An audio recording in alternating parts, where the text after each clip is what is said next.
Donc, à propos de la résolution des imprimantes. Donc, vos imprimantes jet d'encre, il est inscrit dessus qu'elles font 4800 dpi, donc points par pouce. Et il y a un truc qui pourrait vous paraître bizarre, c'est que quand vous scannez, en effet, on vous dit qu'il faut scanner à 300 pixels par pouce, 600 pixels par pouce, éventuellement, si on veut suréchantillonner, parce qu'on a toujours intérêt à scanner avec plus de pixels que nécessaire et puis réduire, la qualité sera meilleure. Et c'est ce qu'on appelle le suréchantillonnage. Et on vous dit que si vous voulez imprimer en offset, c'est généralement 300 pixels par pouce qu'il faut dans les images, 450 pour les impressions de meilleure qualité. Ok, donc comment ça se fait que les imprimantes jet d'encre vont jusqu'à 4800, 9600 points par pouce? Ben, c'est parce qu'on ne parle pas de la même chose en fait. Les imprimantes jet d'encre, elles impriment en envoyant des petits points d'encre sur le papier de manière aléatoire, hein, ce qu'on appelle une trame stochastique, donc aléatoire. Ce n'est pas une trame régulière. Des petits points d'encre cyan magenta jaune, noir, parfois du magenta clair, du cyan clair. Et donc, quand on vous dit que l'imprimante fait 9600 points par pouce, ça veut dire que sur une distance d'1 pouce, elle peut jeter sur le papier 9600 points maximum de ces différentes couleurs. Mais pour recréer un pixel de l'image sur le papier, il faut assez bien de ces points. Il en faut peut-être 81 ou 50, vous voyez. Donc, c'est pour ça que ça ne sert à rien de scanner à 4800 pixels par pouce si vous imprimez avec une imprimante qui est à 4800 points par pouce. En entrée, il ne faut pas beaucoup. Il faut 300 pixels par pouce, c'est tout à fait suffisant. Les pixels vont être interprétés et recréés sur le papier avec des petits points qui, eux, sont nombreux. Donc, attention à ça.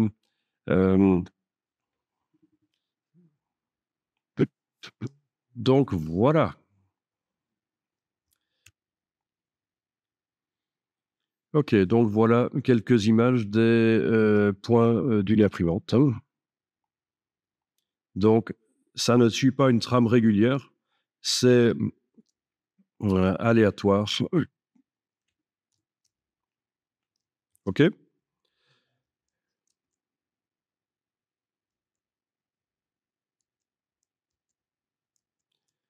Ok.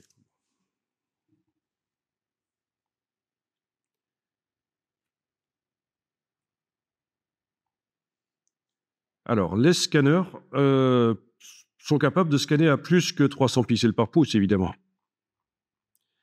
Donc, les scanners actuels vont jusqu'à 5400.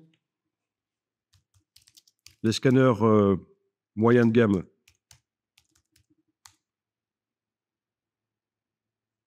OK? On est d'accord? Les scanners en 2014-2015, résolution de 5000 pixels par pouce. Les scanners les meilleurs, ce qu'on appelle les scanners rotatifs, vont jusqu'à 10 000 pixels par pouce. Donc ça veut dire que sur une distance d'1 pouce, 2,54 cm, ils sont capables d'aller créer 10 000 pixels qui décrivent le détail. Donc c'est énorme.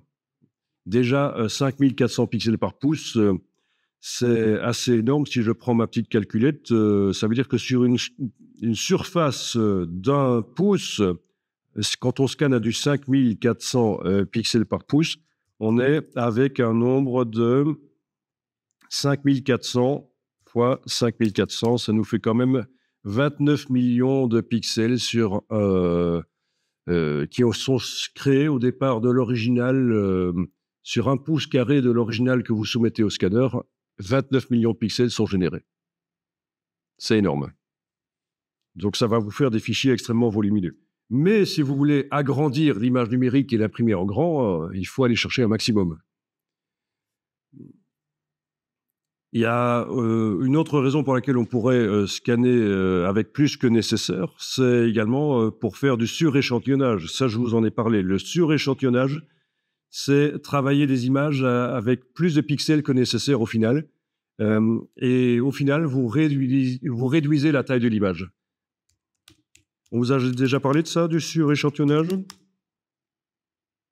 Suréchantillonnage, ça veut dire prendre plus d'échantillons, générer plus de pixels que nécessaire au départ avec le scanner, en fait, hein, voire même avec votre appareil photo numérique, hein, et réduire, en fait. Hein. Bon, c'est valable aussi en audio, et ça correspond. Oui, il y a le théorème de Nyquist-Shannon qui dit que oui, il faut 2 fois plus d'échantillons que nécessaire au final pour que la qualité soit vraiment bonne, en fait. En gros, c'est ça.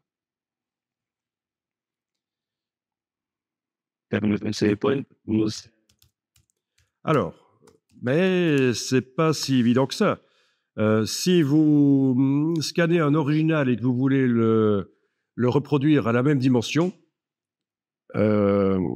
le reproduire en quoi? En jet d'encre ou en offset? Si c'est en offset, scanner à 600 dpi, puisque l'offset, c'est 300 dpi qui sont nécessaires. Donc ça va vous faire 4 fois plus de pixels. Puisque quand on parle de 300 dpi, hein, pixels par pouce, on parle en linéaire. Mais en surface, ça fait 2 fois plus. Enfin, ça fait... voilà, il faut multiplier. Donc si vous passez de 300 pixels par pouce à 600, vous avez 4 fois plus de pixels. Si vous passez de 300 à 1200, vous en avez 16 fois plus. D'accord? Donc voilà, faites 2 fois plus que nécessaire. Si votre ordinateur arrive à suivre au niveau traitement d'image, maintenant, si ça vous handicape pour le traitement, si ça bride votre créativité de travailler sur des images trop grosses, ça évidemment, c'est une autre histoire. Hein. Il vaut mieux ne pas brider la créativité.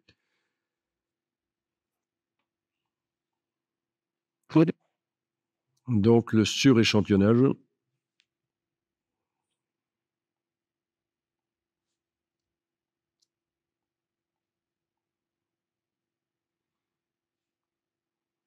OK. Maintenant, si tu dois agrandir 2 fois ton original, il va être imprimé 2 fois plus grand. Le fait de scanner à 300 pixels par pouce, 100% 300 pixels par pouce, s'il est agrandi 2 fois sur le papier, il sera à 150 pixels par pouce, on est d'accord. Donc il faudrait déjà là, si on sait qu'on va agrandir l'original 2 fois sur le papier par rapport à sa taille originale, il faudrait scanner déjà en 600 dpi pour qu'il soit à 300 pixels par pouce sur le papier. Et si on veut suréchantillonner, il faut scanner à 1200 dpi. Ça paraît clair? Oui, non? Ah ben voilà, un négatif. Oui. Alors, on va simuler ça un peu dans Photoshop, en fait.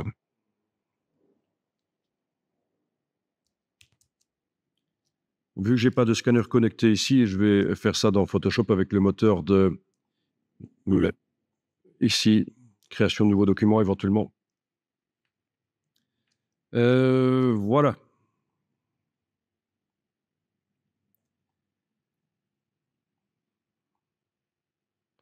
Donc, vous avez un négatif de 36 sur 24, hein, à 300 pixels par pouce.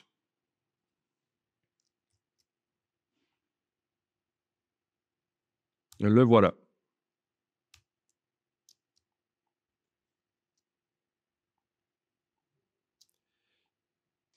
Image, taille de l'image va me permettre de dire, tiens, ce négatif, si je le fais 2 fois plus grand, donc ici en pourcent, 200%, eh bien la densité des pixels passe à 150.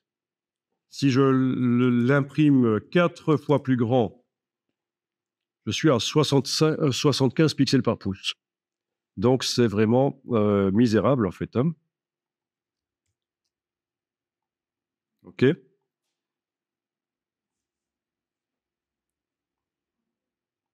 Donc le négatif imprimé à du 14 cm sur 9, si je l'ai scanné en 300 pixels par pouce, ben finalement, le nombre de pixels qui est utilisé sur une distance d'un pouce sur le papier, c'est 75. Donc, j'ai intérêt à l'avoir scanné avec plus de... Si je le scanne à l'échelle 100%, hein, 24 mm sur 36, j'ai intérêt à avoir été chercher plus de détails. Alors, voyons un peu dans le cas d'un scanner qui scanne à du 5400 dpi optique, c'est-à-dire pas de l'interpolation, parce qu'on vous annonce parfois que le scanner fait 9000 pixels par pouce, 9600, mais c'est par calcul. C'est un peu comme dans Photoshop quand on multiplie les pixels. Donc, ce qui compte, c'est la résolution optique. La vraie résolution. OK, 36 sur 24, c'est le négatif que je vais scanner à 5400 pixels par pouce. C'est le maximum de détails que le scanner peut aller chercher.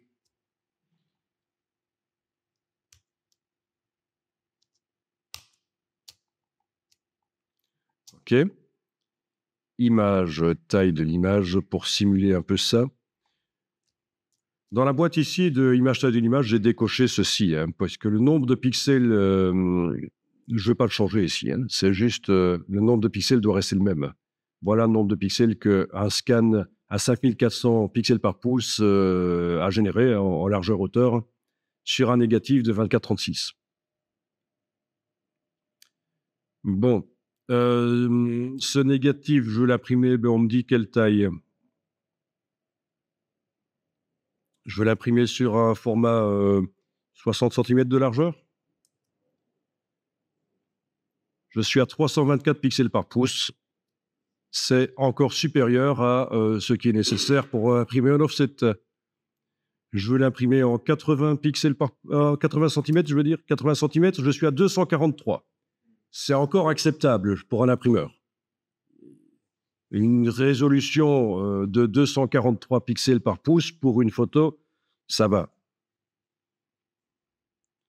Bon, évidemment, si je veux l'imprimer en plus grand, en offset, là, ça devient limite. Il faudrait vraiment que j'aille au départ de 24-36, opter pour un format de négatif plus grand, un plus grand format, ou alors aller scanner sur un scanner rotatif qui est capable d'aller chercher 10 000 pixels par pouce, mais c'est pas vraiment ça qui va résoudre le problème. On sera toujours limité par la qualité du négatif, en fait. Hein. Le détail qu'il y a dans le négatif 24-36. OK? Ça vous éclaire un peu? Déjà, bon, vous avez vu la différence entre le DPI des imprimantes jet d'encre et le DPI des scanners. Rien à voir. Il ne faut pas se laisser avoir et commencer à comparer. Et là, on a parlé du scan. Et voilà, donc scan à d'un 24-36 à 5400 dpi.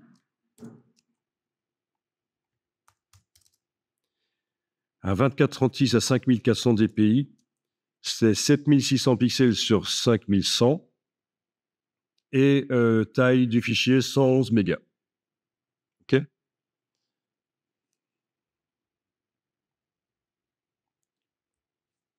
Alors, voyons un peu si c'était un 6.6.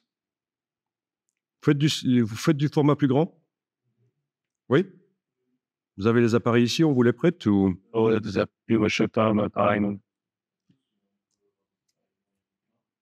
De la chambre. Ah, vous allez faire de la chambre, super.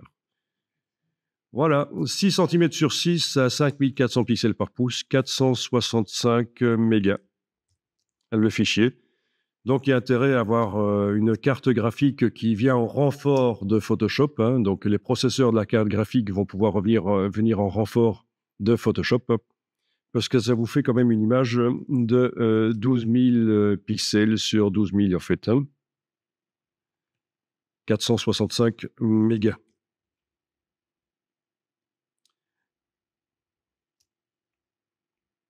D'accord?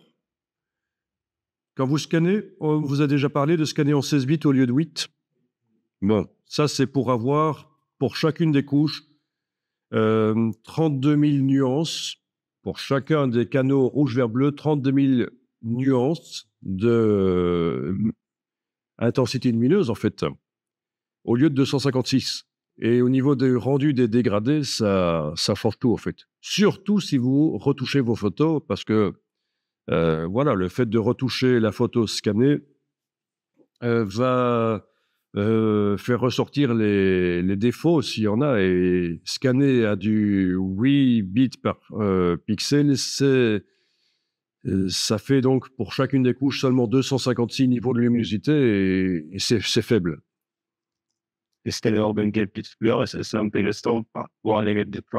Alors, ce que tu appelles les 24 bits couleurs, c'est le 8 bits en fait par couche. 3 x 8, 24. Ah oui, le 16 bits, c'est ce qu'on appelle le scan 48 bits en fait. Oui, ça c'est un truc à comprendre. C'est qu'ici, il vous indique par couche. Et dans le scanner, c'est vrai que parfois, il indique en faisant la somme des 3 couches, à 48 bits. Donc un scan 48 bits, c'est un scan avec 16 bits par couche. 3 x 16, 48.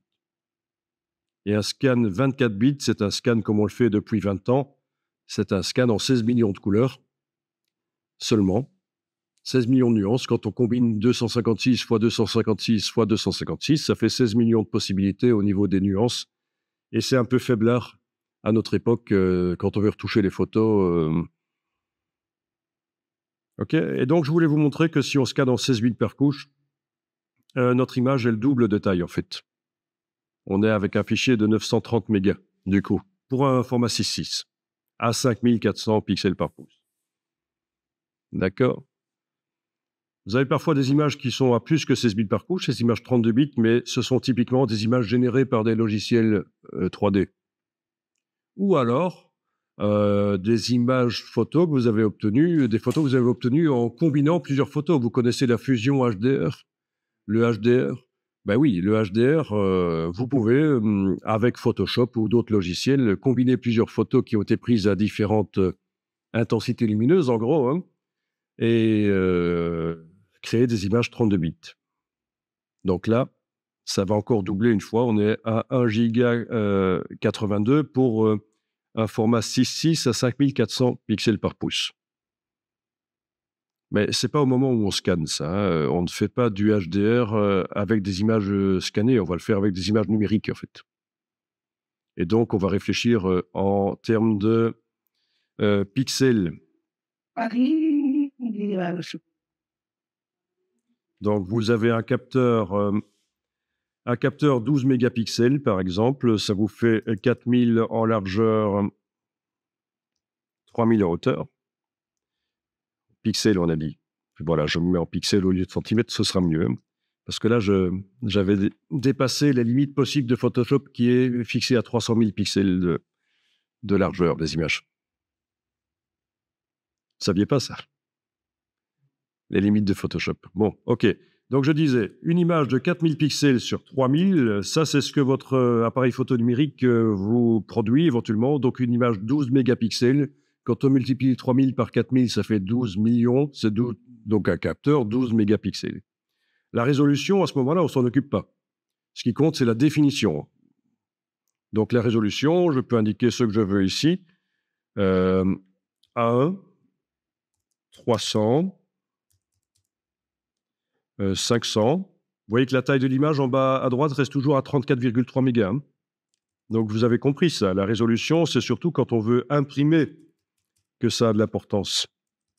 Et quand on scanne en indiquant qu'on scanne à 100%, donc il y a les dimensions de l'original en centimètres, alors là, oui, il faut indiquer combien de pixels on va chercher sur une distance métrique, enfin une distance d'1 pouce. Impérial dans le cas du pouce. OK. Donc, votre appareil photo numérique, c'est la définition qui compte. Et pourquoi est-ce que je disais ça? Oui, donc, l'appareil photo numérique, vous allez photographier en RAW, je suppose. Vous allez, à un certain moment, peut-être convertir le RAW vers du RGB, et ce sera du RGB 16 bits. Et ça va vous faire une image de 68 mégas. D'accord? Si vous combinez plusieurs images que vous avez photographiées en RAW, au final, vous aurez une image 32 bits. ça vous fera une image de 137 mégas.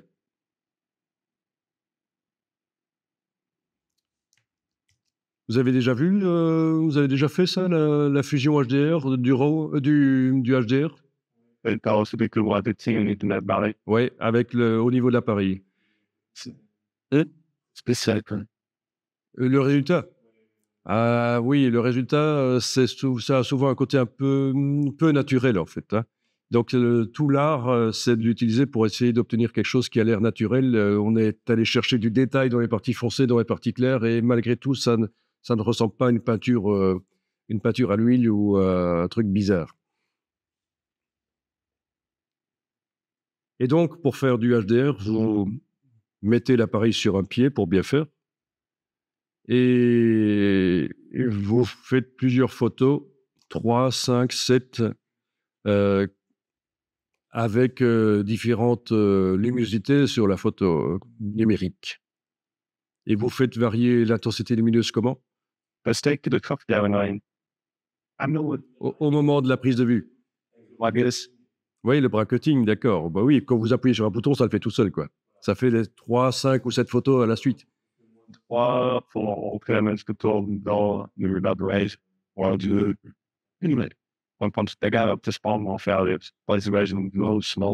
D'accord. Mais vous faites varier donc la sensibilité du capteur ou éventuellement la vitesse d'obturation. Ouais. En tout cas, il y a un truc qu'il ne faut pas faire, c'est faire varier l'ouverture diaphragme. Parce que là, vous changez évidemment la profondeur de champ entre les photos. Et pour la combinaison HDR après, ça va peut-être poser des problèmes. Donc, quand on fait du HDR, on fait varier l'intensité lumineuse en jouant sur la sensibilité du capteur et ou la vitesse, mais pas l'ouverture diaphragme. Bon.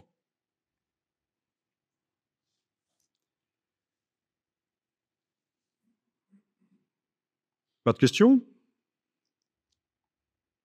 Et donc, voilà, une image 12 mégapixels.